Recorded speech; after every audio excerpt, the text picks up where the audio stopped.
네, 안녕하세요. 기독교도 부처님 종교이다. 지금 우리가 큰 아들은 아버지라고 부르고 작은 아들은 아빠라고 부른다고 해서 이 집에 아버지가 두 명이 있습니까? 그렇지 않죠. 하나의 아버지, 한 명의 아버지인데 자녀들이 다양해서 누구는 아버지라고 부르고 누구는 아빠라고 부르고, 그래서 부르는 명칭이 다양한 것은 이 자녀가 다양해서 이렇게 된 것이지 아버지 잘못이 아니다. 그래서 아버지가 다양해서 이렇게 된 것은 아니다, 이런 뜻입니다. 그래서 자녀들은 천차만별하고 참으로 다양성이 있는 이 세상입니다. 이 사바 세계는, 인간 세상은 이 사람들의 다양성, 그러니까 이 사바 세계가 위치하고 있는 이 위치가 지옥과 이 천상 세계의 도솔천의 그 중간 단계보다 약간 밑에 단계입니다. 그래서 지옥하고 그 도솔천은 완전히 그 오직 하나밖에 없는 세상이죠. 그래서 사람들의 수준이 그 도솔천이나 천국, 그 부처님 세상은 모든 사람들이 한 가지 종류가 밖에 없어서 서로 말이 필요 없다. 설명하고 말하고 대화가 필요 없다. 서로 이심전심으로 서로 통하고 수준이 한 가지로 통일이 되어 있기 때문에. 그렇지만 이 사바 세계는 이처럼 자녀들이 너무 천차만별하고 다양하다.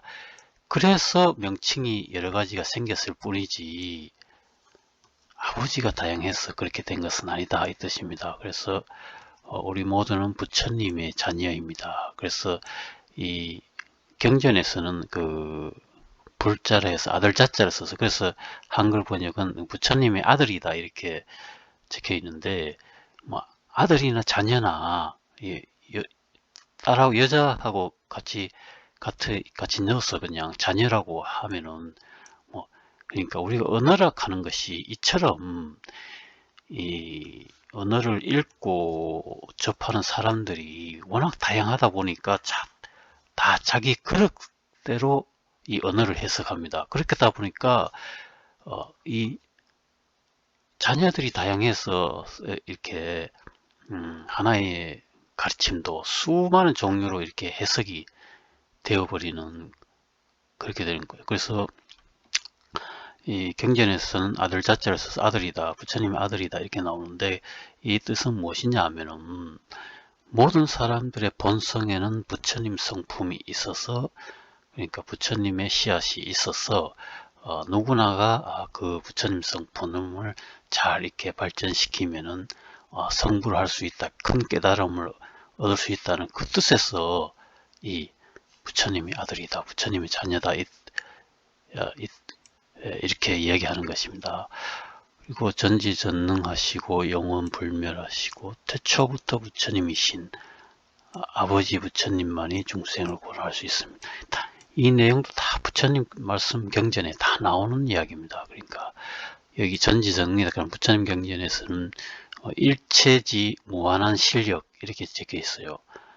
그런 내용이 뭐 한 군데만 나오는 것이 아니고 수도 없이 나오는 부처님 말씀에, 그러니까 일체지락 하는 것은 모든 것을 안다. 그리고 무한한 실력이라 하는 것은 그 능력이 무한하다.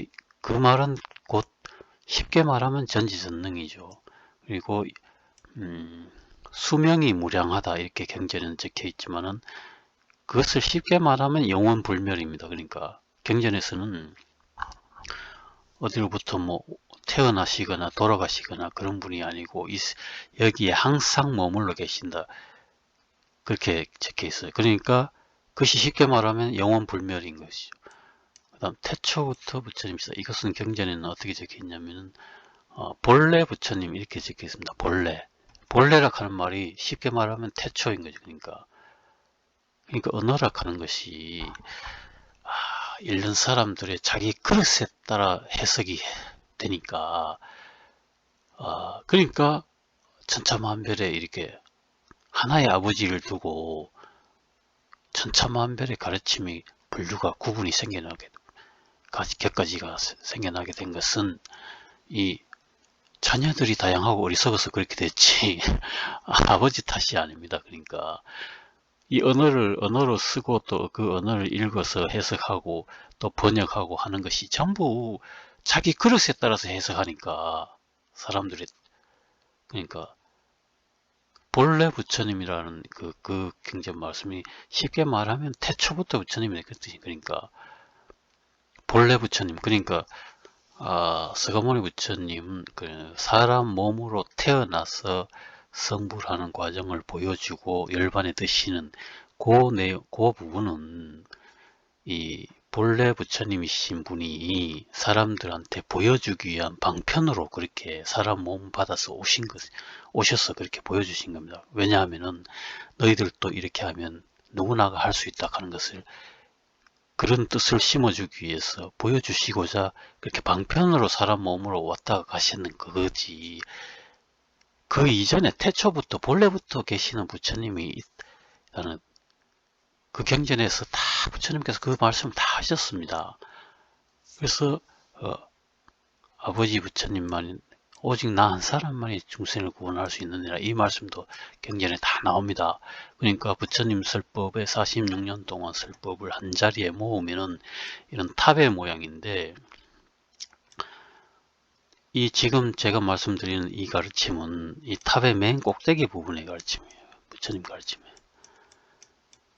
그러니까 부처님 말씀 중에 뭐 인연법이다 혹은 무아법이다 무상법이다 이런 것은 여기 탑의 하단 부분의 가르침이고 이 하단 부분 그러니까 만약 우리가 이렇게 들어서 얘기 드리면은 초등학생들한테는 구구단을 가르치시고 대학원생들한테는 뭐 헌법을 가르쳤다고 칩시다. 그러면은 이 구구단을 가르쳤다고 해서 초등학생들한테 이 구구단에만 집착을 한다는 거죠. 그러니까 그 부처님 가르치면 이 구구단 뿐인데 구구단을 넘어서서 헌법에 대해서 이야기하면은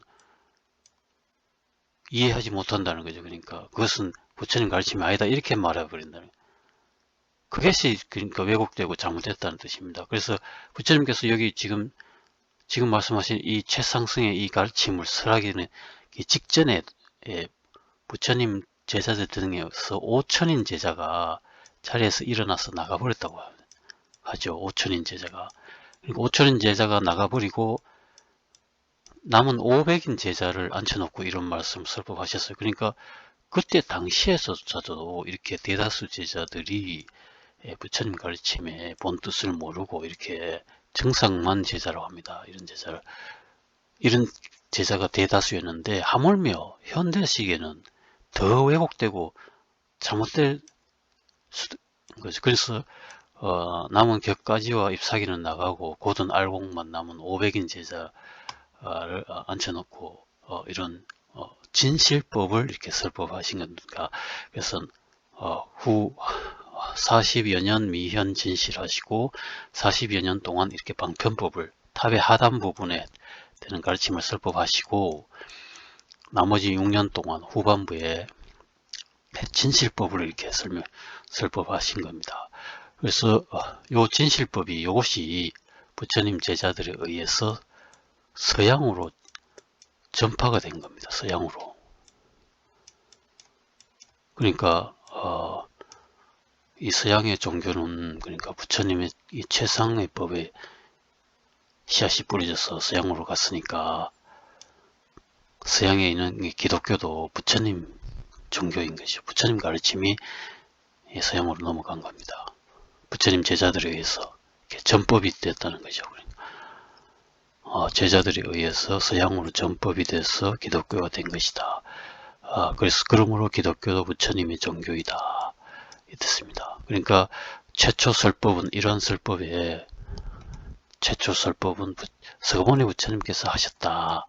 그러니까 예수 탄생 시점보다 500년 이전에 서가모니 부처님께서 이런 설법을 하셨기 때문에 동일한 말씀이 이쪽에도 나오고 저쪽에도 나온다면은 뭐 한두 가지만 나오는 것이 아니고 여러 뭐 엄청나게 많은 이야기가 구체적으로 너무 일치되는 이야기가 이쪽에도 나오고 저쪽에 서양에도 나온다면은 500년 이전에 설법하신 분한테 그 출처가 있다고 보는 것이 합리적일 겁니다. 그러니까 500년 이전에 이미 서구머니 부처님께서 설법하셨다. 그리고 그 제자들이 동서양으로 전법을 떠났게 된 거예요. 처음에는 부처님께서 이 제자들의 전법을 떠난 것을 반대를 하셨어요. 서양으로 전법을 떠난 것을. 왜냐하면 서양 세계는 너무 거칠고 하기 때문에 나중에는 그 전법을 떠난 것을 허락을 해주셨어요. 그래서 이 제자들에 의해서 이렇게 전법이 돼서 이 부처님 가르침의 최고 꼭대기의 이 가르침이, 그래서 이 부처님 가르침을 46년 동안 가르침 한 자리 모으면 이렇게 탑의 모양인데, 이 하단부에 있는 그 가르침은 비교적 그 저항이 덜합니다. 하단부는 그러니까 인연법이다, 뭐 무상법이다, 무합법이다. 모든 것은 인연에 의해서 만나고 헤어진 인연법이다. 그 다음에 모든 것은 고정되어 있지 않고 변한다 하는 무상법, 그리고 모든 나의 실체가 없다 하는 것이 무합법입니다. 그런 것은 큰 저항이 없어요. 그러니까 쉽게 전파가 되지만은 이 최상승에 있는 이 법, 그러니까 진실법이라고 하는 거예요. 본래부터 부처님께서 이 인간 세상에 오신 가지고 설법을 하시고자 했던 그것이 이제 진실법이라고 합니다. 그런데 이 진실법을 막바로 설하면은 많은 저항과 있기 때문에 처음에는 이 방편법으로 40여 년 미현 진실 하시고, 그 다음에 나중에 설법 하신 거예요. 맨 마지막에. 그러니까 이 최상승에 있는 법이 이제 서양으로 전파가 됐기 때문에 이 서양에 있는 기독교도 부처님 종교이고 상당히 좋은 이 종교입니다. 그러니까 좋은 걸, 부처님 가르침이니까, 부처님 진실법이니까. 그러니까 오늘날 서양의 물질 문명이 이렇게 발전된 것도 다 이 부처님의 최상승의 법을 갖고 그 후로 그렇게 했기 때문에 서양의 문명이 이렇게 발전된 거예요. 부처님 당시에는 서양 세계는 아주 미개한 세상이었고, 그러니까 샤머니즘의 그런 세상이었는데, 완전히 이 부처님 최상승법이 전파가 된 이후부터 오늘날까지 서양이 상당히 물질적으로도 많이 발전된 계기가 됐고 원인이 됐다, 그렇게 보시면 되겠습니다. 오늘 여기까지 말씀드리겠습니다.